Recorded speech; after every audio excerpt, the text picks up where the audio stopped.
মানে কি বলবো, অনেক বছর পর ছোটোবেলার স্কুল টিচারদের সাথে আজকে দেখা হলো।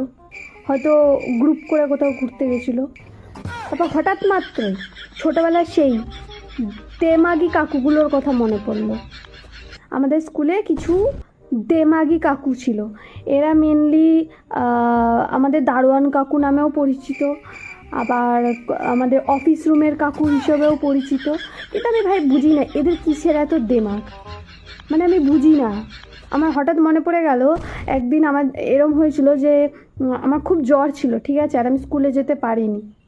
সেদিন স্কুলে কিছু একটা জমা দেওয়ার ব্যাপার ছিল বা কিছু, আমি রীতিমতো জিজ্ঞেস করতে গেছিলাম যে কাকু কী এটা, কিসের ফর্ম ফিল আপ হচ্ছে, কী কী লাগবে। এমন করে দেমাগ দেখালো, আর কি বলবো, মানে মনে হচ্ছে যে ওদের টাকা দিয়ে আমি ফর্ম ফিল আপ করতে গেছি। মানে 1.5 ঘন্টা 2 ঘন্টা দিয়ে তো আমাকেই লাইনে দাঁড়াতে হতো, কিন্তু না, এমন করে দেমাগ দেখি কথা বলে, হ্যাঁ কেন বলবো কেন বলবো, আগের দিন কেন আসেনি, কেন অ্যাবসেন্ট ছিলে। মানে জ্বর নিয়েও মনে হয় আমি স্কুলে চলে যাব। জ্বর হয়েছিল তাই যাইনি, প্রয়োজনে আপনার বাড়ি ডাকাতি করতে যাইনি আমি।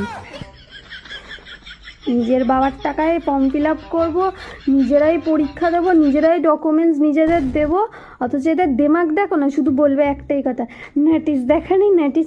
না কাকু, এটা বিয়ের কার্ড দাওনি যে আমার বাড়িতে তুমি পৌঁছে দিয়েছিলে, আমি আসিনি, তাও আমি দেখে ফেলেছি নোটিশটা। কোথা থেকে আসে ভাই? তো আমি বুঝতে পারি না। আমার মনে হয় যে এই রকম দেমাগি কাকু আমার একার স্কুলে ছিল না, এরা প্রায় অর্ধেক মানুষের স্কুলেই, বেশিরভাগ মানুষের স্কুলেই এরকম দেমাগি কিছু কাকুরা ছিল, যারা সব কিছুতেই প্যারা লাগাতো। এটা করবি না, দরজার ঘরে দাঁড়িয়ে আছিস কিরে, স্কুল বাঙ্ক করবি। মানে ইভেন স্কুলেও যদি না থাকতাম, রাস্তাঘাটেও দেখা হতো, তাহলে যদি কোনো ভাই দাদা বোন কেউ কারোর সাথে ঘুরতো না, এরম বলতো, কি চলছে স্কুলে আয়, পরের দিন দেখে নেব। কেন কাকু তোমরা এরকম কেন, এরম কেন? মানে এরা হঠাৎ মাত্রই দেখবে তোমাদের ফেসবুকে ফ্রেন্ড রিকোয়েস্ট পাঠায়, স্কুলে গেলে দেমাগ দেখায়। কেন কেন আমি জানতে চাই, কেন? আপনারা এখন কোথায় আছেন আমি বুঝতে পারি না।